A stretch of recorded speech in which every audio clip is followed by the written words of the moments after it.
it is just another day of Joe Biden embarrassing himself and us. And you say to me, Tony, this is low-hanging fruit kind of stuff.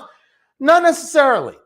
Because the things that he is embarrassing himself on are the things that would concern us if it was any other president, if it was any other party. These are the things that we've somehow become inured to, like it's normal. There's nothing normal about what in the world Joe Biden's doing, what he's saying and how he says it, the amount of times he forgets things, he forgets where he is, who he's talking to, who he's speaking about. This isn't normal. This is nuts. So this isn't low-hanging fruit. This is a reminder that we have a mainstream media not doing their job, asking questions like, is Joe Biden really up to the task? And the answer is no, he's not. Guys, welcome to the show. Good to be with you. Presented by Americans for Prosperity, AmericansForProsperity.org, economic liberty, free speech. And I'm in the kitchen.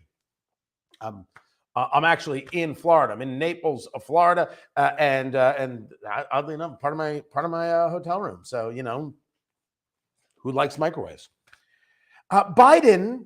I'm not even sure where he was speaking, but he was talking about the debt, for example. And we'll just start here because we should be able to end here when it comes to the full-on embarrassment. Does he not know he's saying the words? Is he incapable of getting the thought out properly? Don't tell me this is about some stuttering thing. I've been yelled at about this. This ain't it. You listen. The deficit went up 4 years in a row, accounting for 40% of the entire 200 years of debt. You hear me? No president added more to the debt in 4 years than my president. I misspoke. 25% of our country's entire debt. That's how he misspoke? No president has added more to the debt than my president? Oh, I misspoke. That alone is enough to make you stop. Because that should be, this is constant and consistent when it comes to Joe. We're used to this, and that's the problem. We shouldn't be used to this. This misspeak, how often does this happen when we don't see it? What is happening behind closed doors? People in America are still rather concerned that Joe Biden is not up to the task, that Joe Biden's not okay. And we're told that it's somehow wrong, awful, rude, despicable, ageism, whatever you want to call it. They got a thing for it every day. To notice it's not wrong to notice. How many more mistakes are we going to accept before we say, what are we dealing with here? Everyone can make a mistake. Everyone can have a verbal gaffe. I do 6 hours of radio a day. I have got a nationally syndicated weekend show on cigars and bourbon. I do this. I do TV appearances. People do more than I do and less than I do. You have, at times, verbal gaffes. It happens. This is every day. This is every time the man speaks. And we have somehow come to the place where it's just like, but it's not that. It's worse than that. Here, allow me to show you. I said that when I was seeking the nomination. I said, take a seat, everybody. And there wasn't a single chair in the place. I said, that Biden really is stupid. He doesn't know it. Where's Doug? Congressman. He's around here somewhere. So he tells a joke about the chairs. Okay, by the way, that'd be a funny thing. Take a seat and there are no chairs. Isn't he the guy who told the guy to stand up, to get adulation, and the man was in a wheelchair? Wasn't that Joe? I thought that was Joe Biden. Yeah, I'm pretty sure it was. So here he is, tells this thing. Oh, these people think I'm stupid. Where's Doug? There's no Doug. He meant Representative Don Beyer. He didn't know the man's name. He confused Don and Doug. I don't know who Doug is. Somebody should check the emails on Hunter's laptop. Maybe we'll find a name. But there's a moment he comes back to it and... Not a joke. And one more. I've been saying this during the last campaign, the off-year campaign. Doug knows. Look, here's the deal. He's not sure what the name is, but he's just going to move on. In any normal conversation, this can happen. This happens with my mother. Sometimes my mother is also 75 years old. This can happen. With Biden, it happens all the time. With Biden, it happens every day. So it's this moment of it's funny. Except there's nothing funny about it. And I will admit to you that it's I don't know if it's anger or if it's disgust. I've gotten mad this past week. If you've heard me on radio, I'm like, I don't know what it is. I do know what it is. It's the classified documents. If you caught my last video, it's the classified documents. Everybody's got classified documents. Everyone, you've got them right now. What kind of intelligence apparatus do we have in the United States of America if everybody can have classified documents everywhere? Exactly how are we safe? And why is it no one's taking it seriously? Why is it that no one's been fired? How come no one's going to jail? If you had classified documents, your ass would be in jail. It would be a 4 a.m. Paul Manafort type raid with a gun at your spouse's head, your kids being woken up in the middle of their sleep. You would be in jail. Yet everybody else, I don't want to be mad at former Vice President Mike Pence. He's always been very, very nice to me. I like the man personally. Why does he have classified documents? And that you notified the DOJ or the FBI, yeah, well, that's exactly what you're supposed to do. But the bigger problem or the bigger question is, why do we have them? Why are they out there? I mean, all like this. Exactly how many things are getting classified? And you know they're getting classified so they can keep things from us. It's about us not having information. That's why everything gets classified. The intelligence community proving their importance by making sure things are classified and making sure we don't ask questions about things they're doing. I'm asking questions about things they're damn well doing. And so should you. This is nuts. And this has gotten me into a place. It's just, I'm disgusted by the nonsense. I'm disgusted that somehow Joe Biden can continue these errors and missteps and mistakes, and somehow it's all fine and good. No. I'm not trying to be nice. And by the way, in case you're wondering, I've been saying this for the last 400 years I've been in office. And so, folks, look, it's about investing in America and reinvesting in places that have been forgotten. Well, done forgotten? Or maybe he was making a joke there because he's been in political office so long. And never have you seen someone so glorify their own history of getting nothing accomplished. It's been 40 plus years in political office, and America's not better off because Joe Biden's been around. No piece of legislation that has made America better. Conversations about racial jungle, which certainly have increased the divide, never mind what he did to Clarence Thomas. And oh, dear Lord, this presidency. Now, anybody can make a gaffe. Anybody can make a mistake. Representative Ocasio-Cortez did. We have governors in states across the country, including here in New York with Governor Kathy Hochul saying expand these legal pathways, make it easier for these folks to get work authorizations. Here in New York, we are ready to put people to work. She's not in New York. She was in Washington, D.C. That was the Capitol behind her. I have a microwave. She had the Capitol. But she was maybe talking, about New York, so it's here in New York because that's where she was focused. All right, you can call it a gaffe, and people can make fun of her for it if they choose. I choose not to because there are so many other things that I think we need to address about her and her, of course, childlike policies.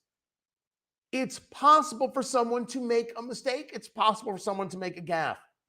Man, this isn't funny. This is embarrassing with Joe Biden. Joe Biden once again embarrassing himself and us. It's daily. And we have a society that simply wants to go, whatever. It's not whatever. It's classified documents here, there, and everywhere. It's not that.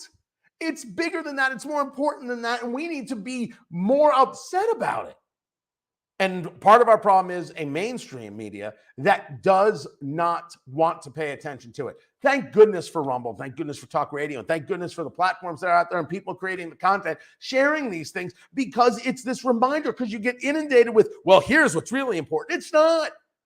And a president who can't remember where he is or who he's talking to or what he's talking about, that's embarrassing. It would be embarrassing if it happened once. When it happens for 2 years straight, this is just not normal, and we have an entire society that somehow brushes it aside.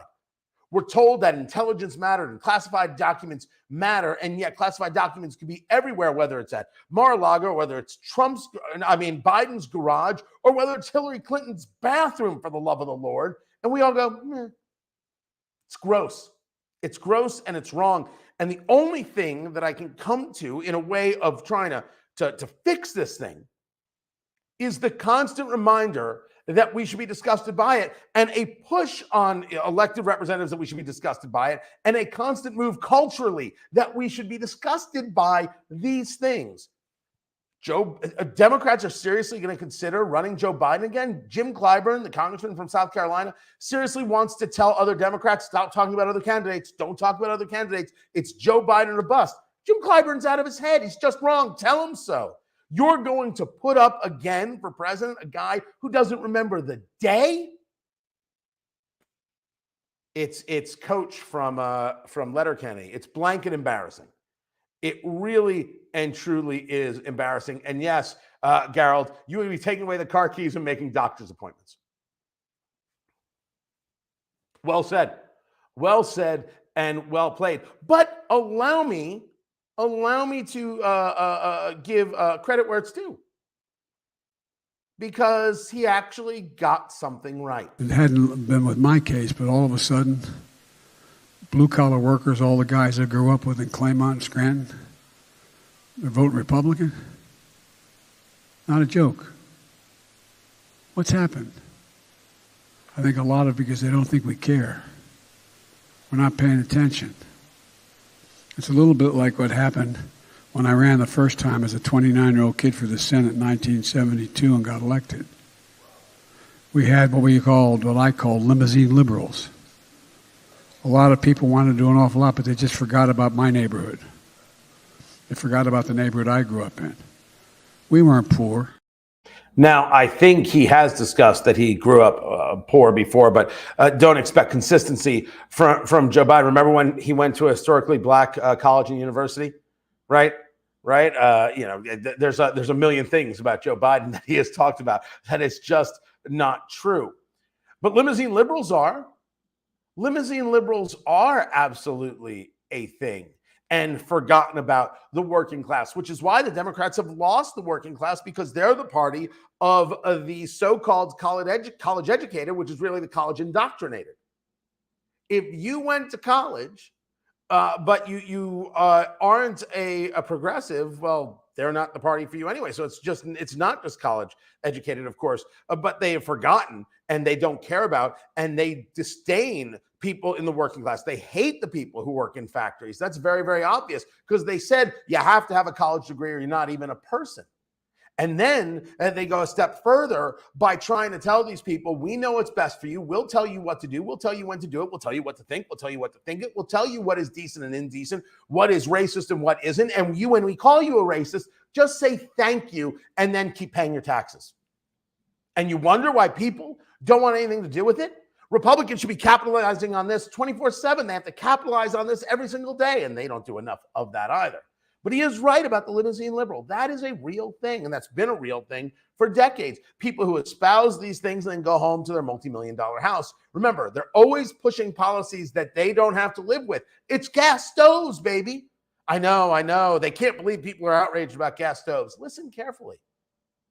The people who can afford induction stoves, which induction's great technology, by the way. It really is. They're super cool. But you need certain kinds of pans, pots to work with that, to create the connection, to be able to create the heat. And you're asking people who don't have the dollars to retrofit their entire kitchen, their entire lives for your environmental insanity. The limousine liberal doesn't have to worry about the price. They just make that rain right there. By the way, I've been practicing that. They don't have to worry about it. They don't have to deal with it. They don't have to live with the problems their policies put forth. Oh, just get an electric car. Problem solved. Problem solved. I can't afford an electric car. Well, electric cars are the future. And now we just pass laws in California, and we work in other places to ensure we don't even sell gas-powered vehicles come 2030 or 2035. That's what they do. They say, oh, there's a problem, and they don't understand how that problem, if they try and fix it their way, leads to massive problems and massive pain on the other side. They do not give a damn. So yes, the limousine liberal, that's absolutely real. The problem for Joe Biden is he doesn't understand that it's become the whole party. The whole party is this way. The Democratic Party has lost the working class because they only care about the college indoctrinated. Have I said anything that isn't true? No, not an ounce. Guys, I appreciate you being here. So I'm at a conference this weekend. That's why I did the traveling. But I've got more videos coming, and I'm so glad you're a part of it. Don't forget to subscribe on Rumble. Here, I'll put up a little thing that says subscribe on Rumble. See it now? Wait, do I start here? That's what I do. So subscribe on Rumble. I would greatly appreciate it if you would do that. We really want to grow the presence there because Rumble allows you to speak free. And honestly, that's good stuff. And if you're watching this on YouTube, subscribe on Rumble because I only assume that I'll get thrown off YouTube soon enough. Everybody else does. So why wouldn't I? Why wouldn't I? I'm also told that Locals, you can find me on Locals, right? TonyKatz.locals.com, which is fantastic. So Locals, according to the last email I saw, has the ability to do live streaming. And once I get it figured out with the system that I use, we will never be streaming to Facebook again. I can't figure out what's going on. We are going to reach out to see if we can solve some of these issues that they've been presenting to us, the throttling of our content, the throttling of our views, things like that. If we can get it resolved, great. But I'm not interested. Until Facebook gets purchased by Elon Musk, I don't have faith in the platform at all. So we're going to stream everything to Locals. Locals is going to be the place. And so if you're on Facebook, get on over to Locals. It's free. If you want to subscribe, I greatly appreciate it. So I really do appreciate that support. But it's free, and we've got great things there. And I mean, right now, if you're on the Facebook page, everything is a point over to Locals. We really want you to be there. I only hope you'll join us there. And I appreciate you guys quite a bit and can't thank you enough. And I will catch you tomorrow.